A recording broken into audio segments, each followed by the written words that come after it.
Welcome to Aadhi's kitchen. இன்றைக்கி ஒரு சூப்பரான குழம்பு ரெசிபி பார்க்க போகிறோங்க.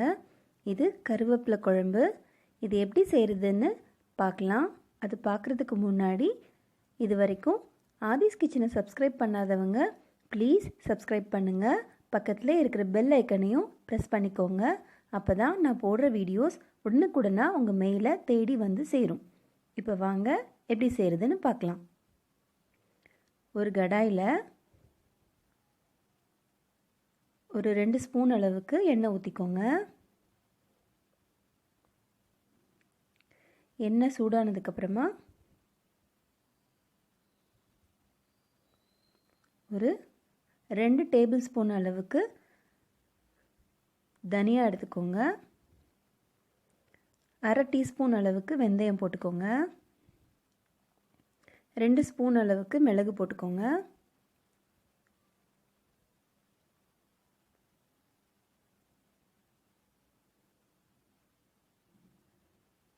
ஒரு 8 காஞ்ச மிளகாய் போட்டுக்கோங்க.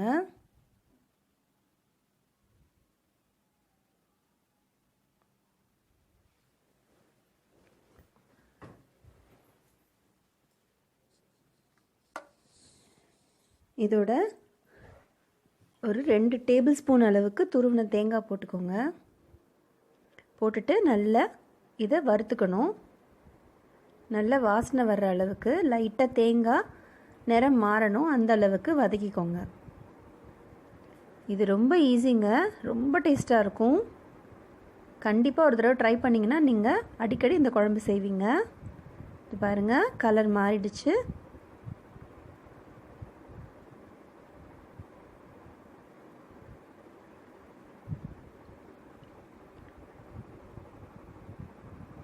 இப்போது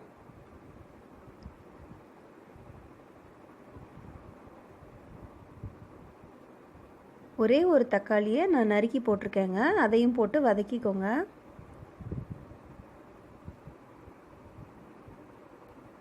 இதில் நான் புளியும் சேர்த்துக்க போகிறேன், அதனால ஒரே ஒரு சின்ன சைஸ் தக்காளி போட்டிருக்கேன்.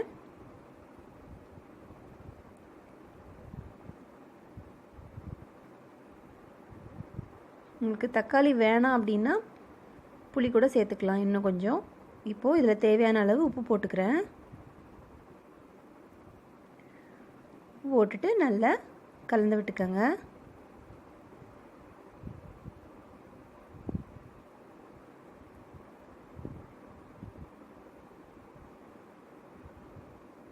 கருவேப்பிலை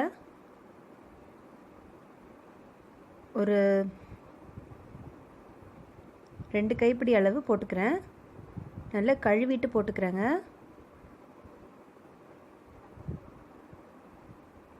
கருவேப்பிலை சாப்பிடாத குழந்தைங்க கூட இதை சாப்பிடுவாங்க. கருவேப்பிலை அடிக்கடி சேர்த்துக்கோங்க, முடி வளர்ச்சிக்கு ரொம்ப நல்லது.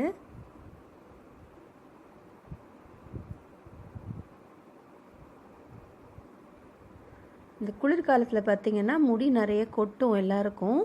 ஸோ வாரத்துக்கு ஒரு தடவையாவது இந்த குழம்பு வச்சு செஞ்சு சாப்பிட்டிங்கன்னா அந்த முடி கொட்டுற பிரச்சனை, இளநரை இதெல்லாம் உங்களுக்கு கண்ட்ரோல் ஆகும். நீங்கள் என்ன தான் கருவேப்பிலை தாளிக்கும் போது அதெல்லாம் யூஸ் பண்ணாலும் எல்லாம் எடுத்து வச்சுருவாங்க. இந்த மாதிரி குழம்பாக செஞ்சு கொடுத்தீங்கன்னா கண்டிப்பாக எல்லோரும் சாப்பிடுவாங்க. இப்போ பாருங்கள், ஒரு சின்ன எலுமிச்சம்பழ அளவு புளியை கொஞ்சோண்டு வெந்நீரில் ஊற போட்டு வச்சுருக்கேன். இப்போது நம்ம வதக்கணும் இல்லையா, அதை ஒரு மிக்ஸி ஜாரில் போட்டுட்டு அந்த புளியையும் எடுத்து அதில் போட்டுக்கிறேன். கொஞ்சமாக அதை அரைச்சிட்டு புளி தண்ணி இருக்குது பார்த்திங்களா, அதை இதில் நான் ஊற்றிக்கிறேன். நல்ல ஒரு ஃபைன் பேஸ்ட்டாக அரைச்சிக்கணுங்க. இது மாதிரி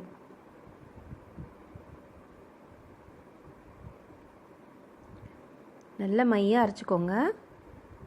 இப்போது ஒரு கடாயில் ஒரு 3 டேபிள் ஸ்பூன் அளவுக்கு நல்லெண்ணெய் ஊற்றிக்கிட்டு கொஞ்சமாக பெருங்காயம் போட்டுக்கிறேன். இப்போது ஒரு ஸ்பூன் அளவுக்கு கடுகு போட்டுக்கிறேன். கடுகு நல்லா பொரியணும்.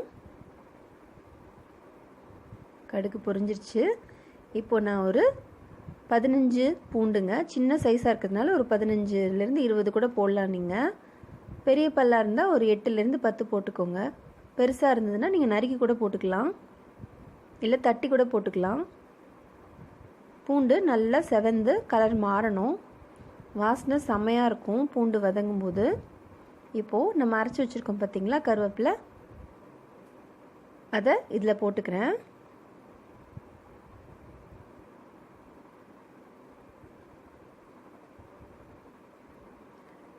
போட்டுட்டு நல்லா வதக்கி விட்டுக்கோங்க.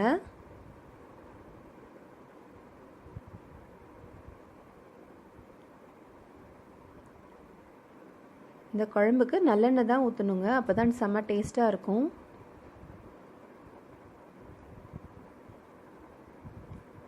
நல்லா கலந்து விட்டுட்டு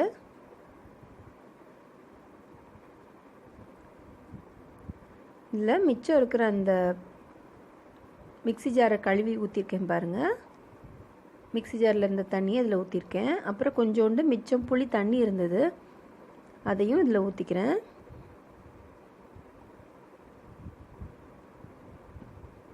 கொஞ்சம் புளி தண்ணி அதை ஊற்றிக்கிறேன்.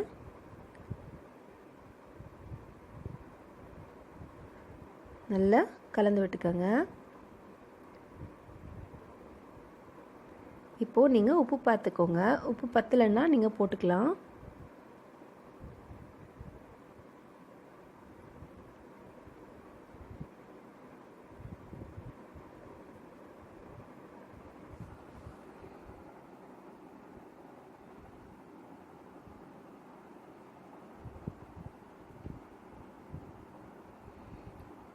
டேஸ்ட் பார்த்துட்டு தேவையான அளவு உப்பு போட்டுக்கோங்க. இதோட நான் 2 டேபிள் ஸ்பூன் அளவுக்கு சாம்பார் பொடி போட்டுக்கிறேன்.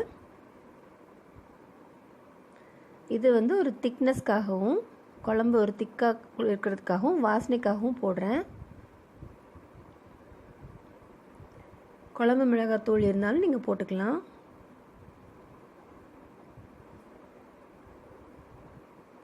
இதோட கலருக்காக ஒரு 1/2 ஸ்பூன் அளவுக்கு மிளகாத்தூள் போட்டுக்கிறேன்.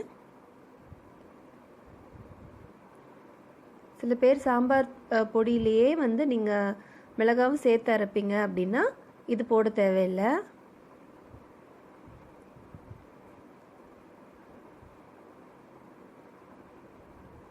நல்லா கலந்து விட்டுருங்க.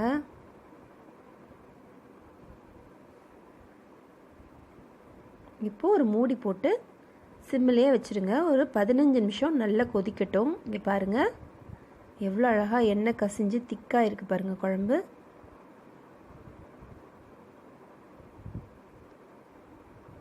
இது அவ்வளோ டேஸ்ட்டாக இருக்குங்க.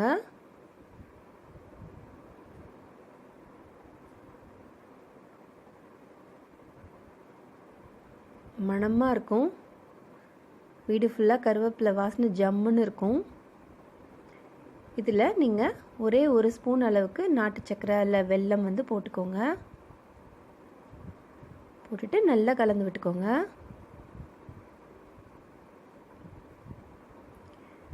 இது வந்து நீங்கள் ஒரு நாள் வெளியில் வச்சு சாப்பிட்லாம். ஒரு வாரம் 10 நாள் கூட நீங்கள் வந்து ஃப்ரிட்ஜில் வச்சு யூஸ் பண்ணலாம். ரொம்ப டேஸ்ட்டாக இருக்கும்.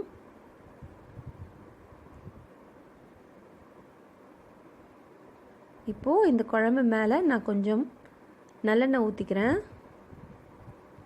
அது ஒரு அடிஷ்னல் வாசனை கொடுக்கும் உங்களுக்கு. செம்ம டேஸ்ட்டாக இருக்கும்.